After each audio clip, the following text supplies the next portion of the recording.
Salut à tous les petits gloutons et bienvenue dans la Zell Kitchen pour un nouveau numéro sur Hearthstone et plus précisément sur la Ligue des explorateurs.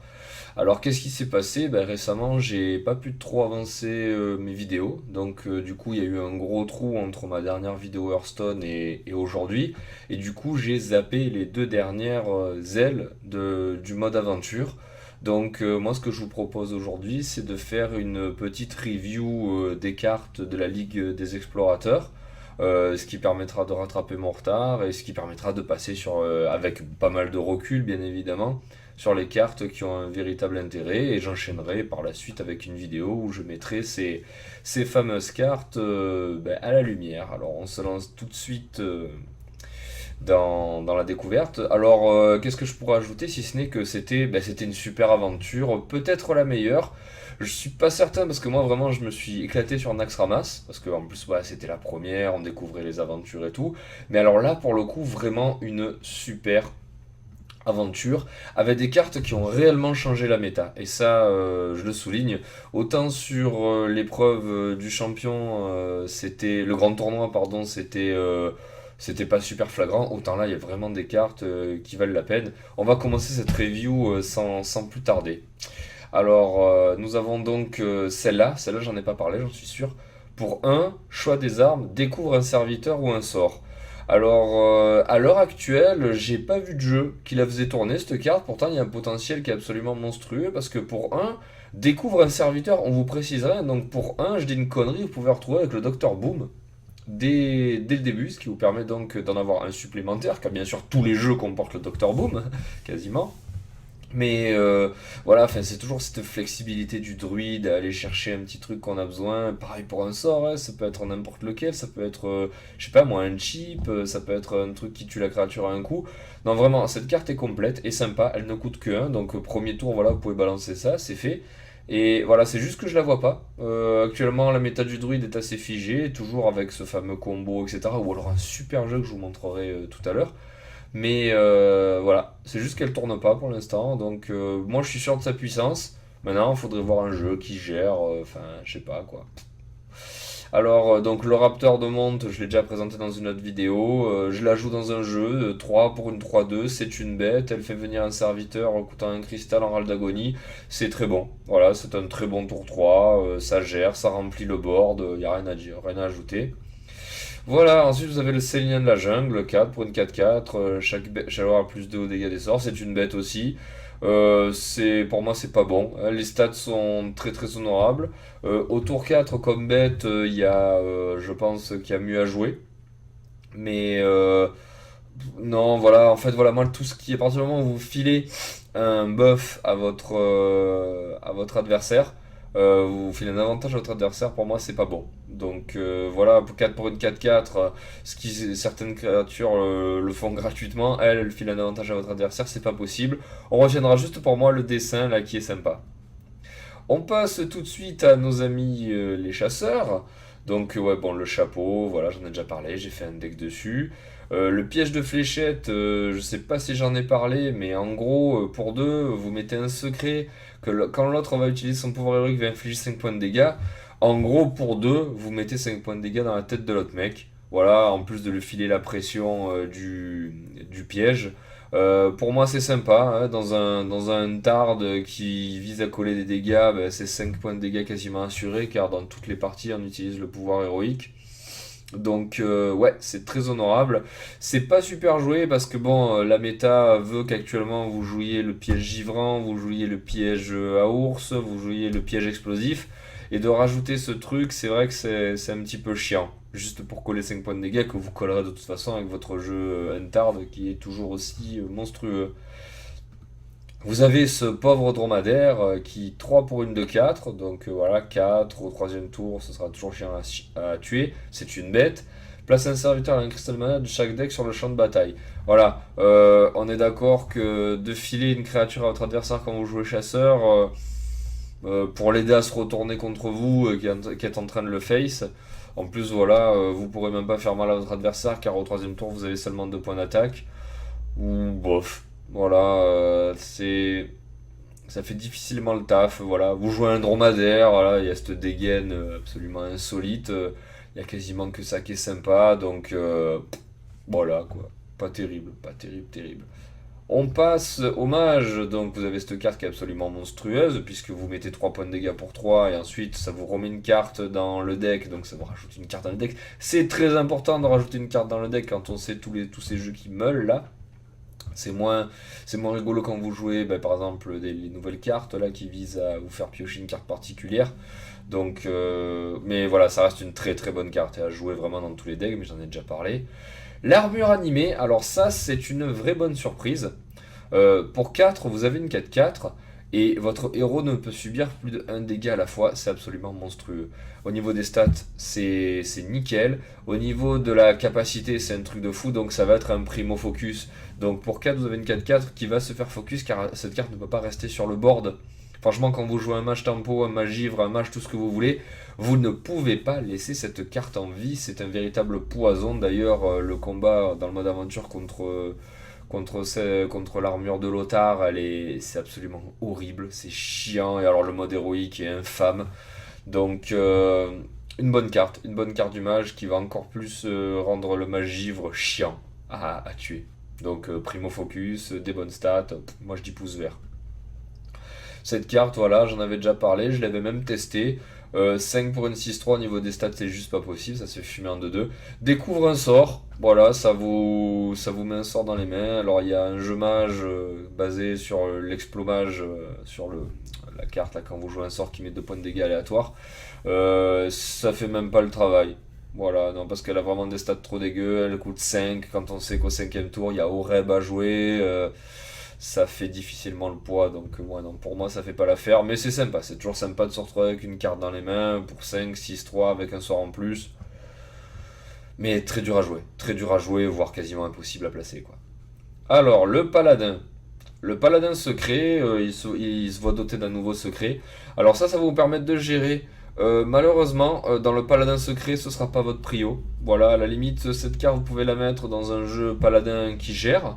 Voilà, puisque ça va détruire une carte quand ça va détruire le quatrième serviteur. Voilà, quand votre adversaire il a un serviteur de trop, ben, ça va vous permettre de gérer la table.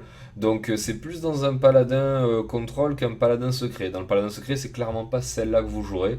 Donc voilà, je suis un petit peu mitigé parce que le deck où elle aurait été sympa, ben, vous la jouez pas. Dans le deck où il faudrait la mettre, ben, c'est dur de mettre ça plutôt qu'une autre carte qui gère. Donc je suis assez mitigé sur Secret. Quand je l'ai vu, j'étais hypé de fou, mais en fait, bof, bof. Alors, la gardienne d'Uldaman, pareil, j'étais pas super emballé, mais en fait, c'est une super carte. Pour 4 vous avez une 3-4, donc ça va. Cri de guerre fait passer l'attaque alliée d'un serviteur à 3. Alors vous vous dites, ouais, ça transforme un serviteur en 3-3, mais en fait, ça transforme tous les serviteurs en 3-3. Genre, vous mettez votre jeton 1-1, ça le fait devenir 3-3. L'autre, il sort le docteur Boom en face, ça le fait devenir 3-3. Donc, ça gère super bien, voire ça vous donne un avantage. En fait, c'est une carte qui est assez complète, et au niveau du paladin midrange, ça va se poser là au quatrième tour. Donc, une vraie bonne carte, à ne pas sous-estimer, assurément. Et là, vous avez un petit peu le trip du paladin. Voilà. Invoque 7 Murlocs détruits pendant cette partie. On est d'accord que maintenant, le paladin Murloc, il n'est pas super jouable. Par contre, vous avez le chevalier Murloc, que si vous avez le temps de spammer, va rentabiliser cette carte. Parce que 7 Murlocs pour 10, selon les Murlocs que vous avez, et ça inclut le chevalier Murloc, hein, évidemment, c'est quand même assez sympa. C'est peut-être un peu cher. Quoique vous me direz qu'au niveau du paladin, vous avez quand même moyen de sortir, de temporiser, d'aller loin. Voilà, vous avez les cartes comme UTR, comme comment elle s'appelle, l'imposition des mains jouée en fin de game. Pourquoi pas ne pas placer celle-là, mais quand même, elle implique voilà, que vous ayez eu 7 murlocs détruits, parce que, excusez-moi, mais en dessous de 7 murlocs invoqués pour 10, c'est pas rentable. Ça coûte 10, donc si ce tour-ci, vous n'aurez que cette carte à jouer. Et ça inclut que vous ayez rentabilisé votre paladin gobelin. Ça fait beaucoup de si. Donc cette carte, elle est fun, elle est tout ce que vous voulez, mais Elle est loin d'être super worth it. Et alors je répète, le Paladin Murloc pour moi il est pas viable. Il est fun, mais il est pas super viable. Donc voilà, c'était nos amis les Paladins. On passe sur le prêtre. Le conservateur du musée. Pour 2, vous avez une 1-2. Cri de guerre découvre une carte avec l'oral d'agonie. C'est très bon, hein, voilà. Au niveau de la gestion des cartes, c'est super bon. Et mais surtout, voilà, découvre une carte avec l'oral d'agonie. On est bien d'accord, ça ne précise pas le nombre de cristaux. C'est-à-dire que vous pouvez vous retrouver avec le découpeur Sneed, vous pouvez vous retrouver avec le Talnos. Il n'y a pas de contrainte de. Donc ça peut vous mettre directement une très bonne carte dans les mains. Pour 2, vous avez une 1-2, vous avez donc une carte qui a 2 points de vie, vous avez une nouvelle carte en main qui peut être très puissante, c'est une vraie bonne carte. Au niveau du prêtre, ouais, ça se pose là, c'est un très très bon tour 2, sachant que putain, maintenant avec le prêtre, tour 1, vous mettez donc le fameux adepte de mes couilles, ensuite vous mettez ça au deuxième tour. Putain, le prêtre, quand même, au niveau des cartes cheatées par tour, ça commence à se poser là, quoi. Donc, ouais, très très très bonne carte. Surtout, putain, la découverte, ça, en fait, c'est vraiment une capacité de ouf.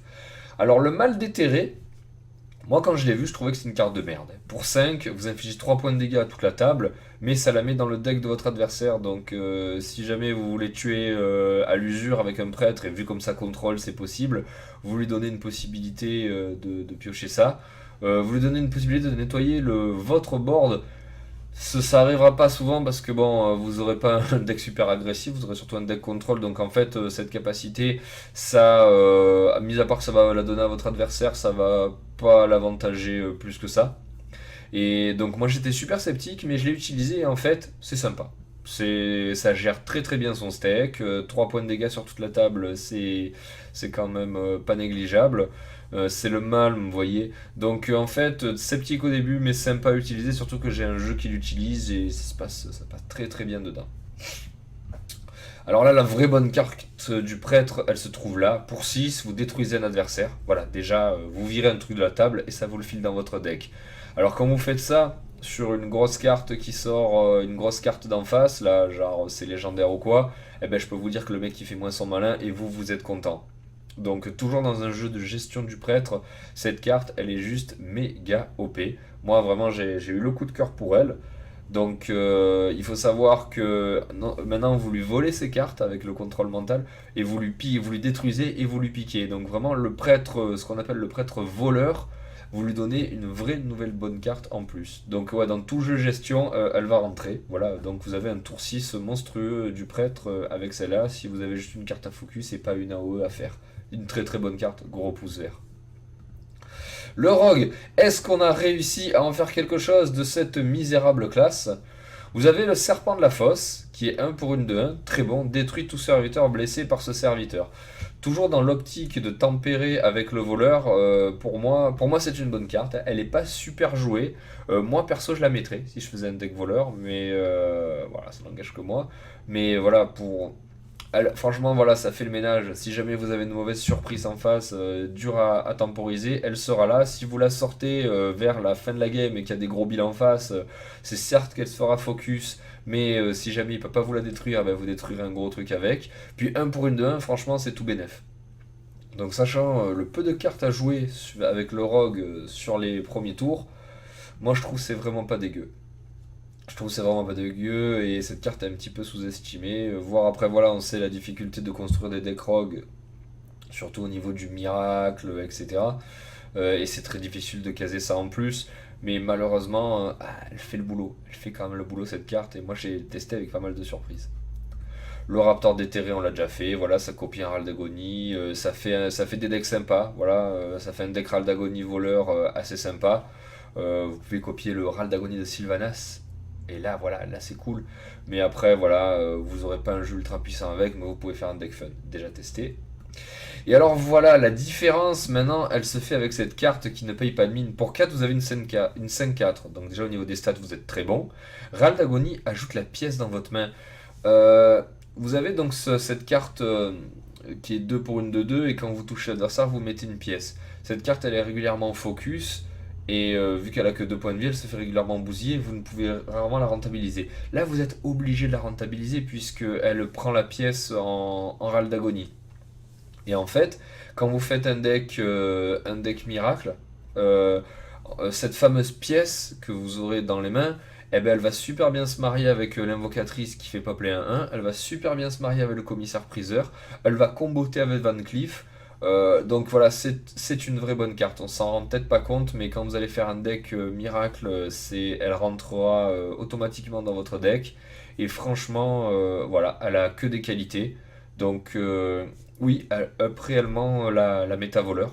Donc voilà, sur ruez-vous dessus, c'est une très très bonne carte. Et comme il n'y a pas 36 méta avec le voleur, elle rentrera automatiquement dans votre jeu.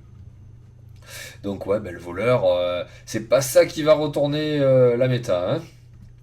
Le chaman, le petit chaman, voici la nouvelle carte qui casse les couilles. Pour un, vous avez une 1-3, ça déjà c'est juste parfait. Et quand vous allez jouer surcharge, elle va gagner plus 1 en attaque. Donc on est d'accord, c'est une carte qu'on ne peut pas vous laisser sur le board.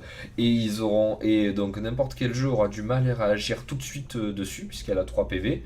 Et donc vous, dès le deuxième tour, vous pourrez la faire grossir. Et dès le troisième tour, si elle n'est toujours pas morte, et il y a peu de chances qu'elle meure dès le deuxième tour, à part si vous jouez contre un connard de mage, eh ben, vous pourrez coller des dégâts à votre adversaire. Il y a un jeu aggro maintenant avec le chaman qui est basé sur la surcharge et cette carte qui fait vraiment très très mal. Vous pouvez faire très très mal avec le chaman maintenant, quasiment autant que le paladin secret ou le chasseur.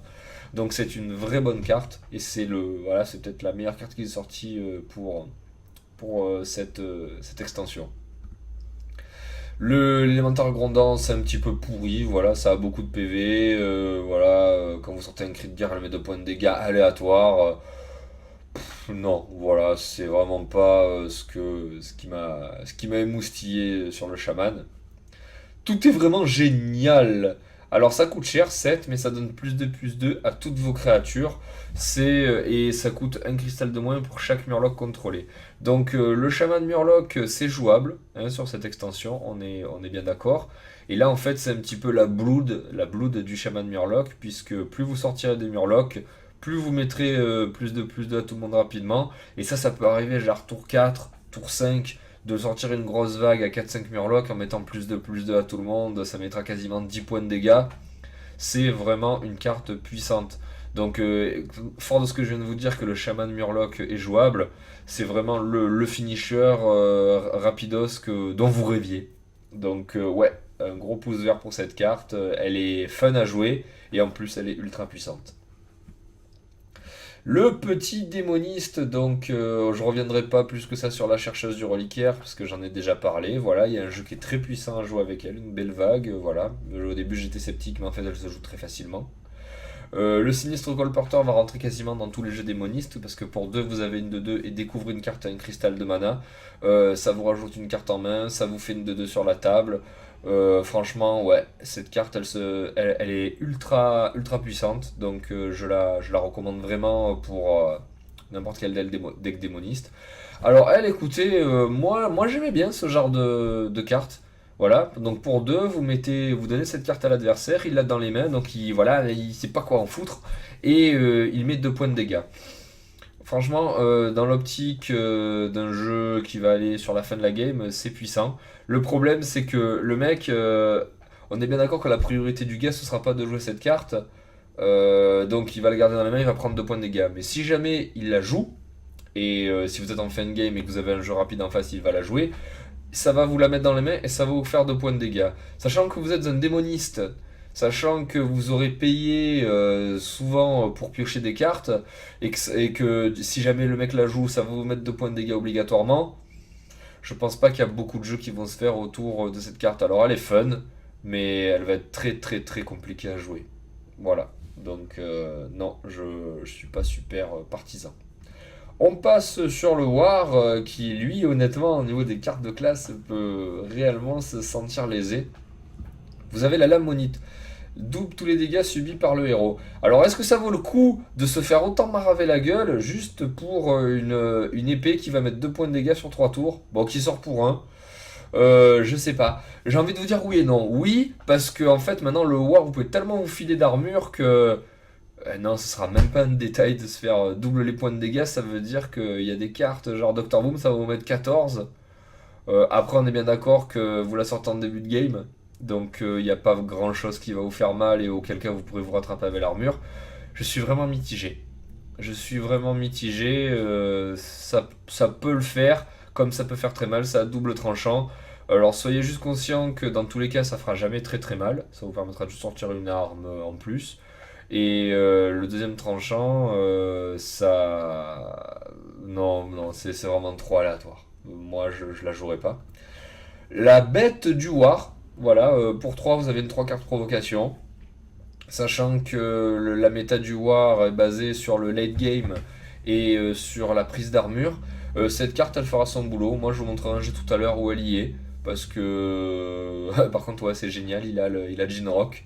Il a un petit Jinrock ce singe. Alors c'est pas ouf, mais honnêtement ça peut se jouer, ça tempo pas mal. Voilà, sachant au quatrième tour, vous avez donc le bouclier Senjin. Au cinquième, vous avez le Crash Base. Au troisième, si vous voulez vraiment ralentir l'adversaire, vous pouvez avoir le singe féroce. Moins. Un- Pas un pouce super vert, mais un pouce à moitié vert. Et vous avez donc cette espèce de hardeur du pauvre. 7 pour une 7-7. À la fin de votre tour, on met un scarabée avec un provocation. Ouais, c'est sympa. Ça rentrera pas en prio, mais si vous avez du mal à vous craft certaines légendaires, ça peut être un tour 7 sympa qui tempo pas mal. Ouais, voilà, c'est pareil, c'est un pouce un petit peu penché. Putain, ouais, le guerrier, mon dieu, quoi. Et là, on va rentrer dans le vif du sujet avec vraiment des... Alors voilà, j'en ai présenté déjà beaucoup, on va pas y revenir. Voilà, le petit Murloc 0-1-1, voilà, qui rentrera dans un jeu Murloc, en plus c'est neutre, ouais, qui fera un petit peu le boulot. La première vraie bonne carte de cette extension, en fait, elle est vraiment OP. Regardez. Pour un, vous avez une 1-3, cri de guerre découvre un nouveau pouvoir héroïque de base. On est bien d'accord que dans Hearthstone, tous les pouvoirs héroïques ne sont pas égaux. Et vous avez vraiment des pouvoirs héroïques qui sont juste abusés. Et je citerai juste Monsieur le Chasseur. Eh bien écoutez, quand vous allez jouer druide, pour citer des pouvoirs assez moyens, eh bien vous allez pouvoir vous refiler le pouvoir du chasseur ou celui du paladin.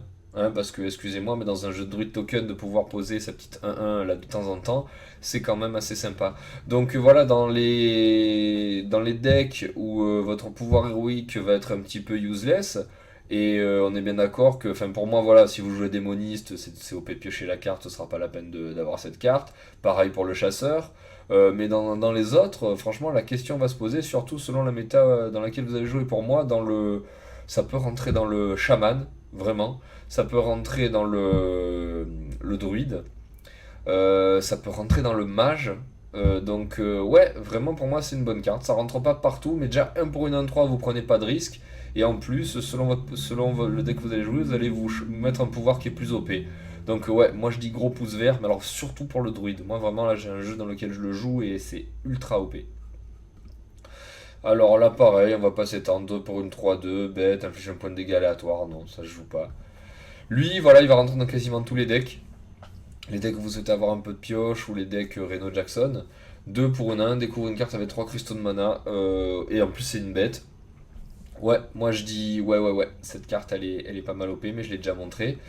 La première carte vraiment sympa, Barney, Bran, Barbe de Bronze. Pour 3 vous avez une de 4 vos cris de guerre se déclenchent deux fois. Alors, ça a pas l'air super ouf, mais il y a un chaman cri de guerre qui est jouable avec cette carte.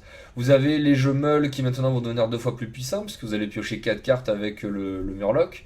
Donc, ouais, c'est une carte qui est super fun, qui est équilibrée, qui rentrera pas dans tous les decks, mais qui pour certains va vraiment vous booster la puissance parce qu'elle ne coûte que 3, c'est-à-dire que vous pouvez jouer en combo avec les cartes qui ont le cri de guerre, genre avec le chaman, vous pouvez la sortir pour 9 avec l'élémentaire et qui va mettre 6 points de dégâts et qui vous posera une 6-5 et une de 4, donc ça fait un tour 9 assez worth it, et vous allez meuler pour 6, 4 cartes. Donc ouais, pour moi c'est pouce vert, c'est une carte fun et puissante. Alors l'araignée, 4-3-3 découvre une bête, ouais voilà, pour un deck bête ça peut rentrer, je l'ai déjà présenté. Et voici la carte qui change la méta. La carte qui va vous amener le Golden Monkey. Alors je vais un peu m'attarder sur elle. Pour 4 vous avez une 3-5, donc c'est honnête. Cri de guerre place la carte du singe doré dans votre deck. Alors, le singe doré, voilà, dit comme ça vous en parlera pas beaucoup, mais en fait, le singe doré, c'est en fait, elle, en cri de guerre, elle va vous placer une carte dans les mains. Enfin, une carte dans la bibliothèque.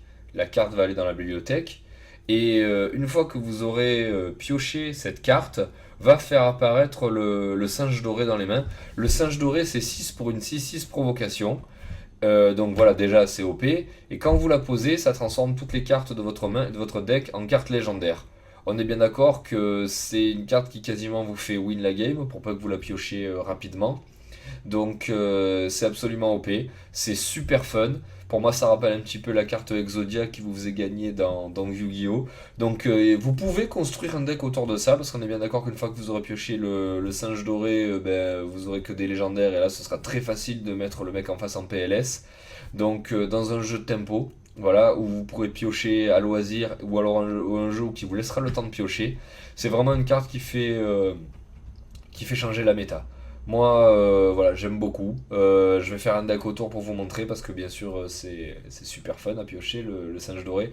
Mais vraiment, laissez-vous tenter. Les jeux comme ça vous obligera à construire des decks lents, des decks que vous allez contrôler et des decks voilà, qui seront basés sur une carte puissante qui n'est quasiment pas contrable, puisque quand vous l'aurez pioché, ce fameux singe doré, à moins que voilà, le mec vous meule, vous avez la carte, vous avez la main pleine et la carte explose, c'est un combo qui est incontrable et qui vous assure quasiment la victoire si vous la sortez. Donc voilà, moi j'adore les cartes qui changent la méta et vraiment je vous la conseille. Alors cette carte, elle paye pas de 1000 mais elle rentre dans le nouveau Mage Mecha qui est assez puissant. Voilà, Krieger, si vous contrôlez un mecha, découvre un nouveau mecha. 4 pour une 3-4. Voilà, c'est pas ouf, hein, ça paye pas de 1000 mais ça rentre dans le nouveau Mage Mecha. Hop, on change. Voilà, elle, j'en ai déjà parlé. 4 pour une 7 carte, 4 pour une 7-4. Place une carte malédiction ancestrale dans votre deck, vous avez 5 points de dégâts quand vous la piochez. Franchement, c'est un risque à courir, hein, 4 pour une 7-4, hein, même si ça vous mettra 7, si jamais c'est une carte, hein, d'accord, qui tempo pas. C'est une carte qui focus le mec, normalement vous lui mettrez plus de points de dégâts que lui. Donc ça se tente, voilà, j'en ai déjà parlé. Alors ça, c'est juste de la merde en barre. 4 pour une 7-7 qui ne pourra attaquer uniquement que si c'est votre seul serviteur. On est bien d'accord, donc il faut la comboter avec le fameux piaf là, de 1 qui silence. Voilà, et auquel cas vous aurez une 7-7 pour 4. Non, voilà. Non, moi perso, ça me botte pas vraiment. Voilà. Vous pouvez la jouer dans le Demon Lock. Et encore, je sais même pas si c'est à sa place. Quoique vous pouvez mettre la provoque dessus, vous pouvez mettre le silence dessus. Bof. Non, vraiment bof quoi.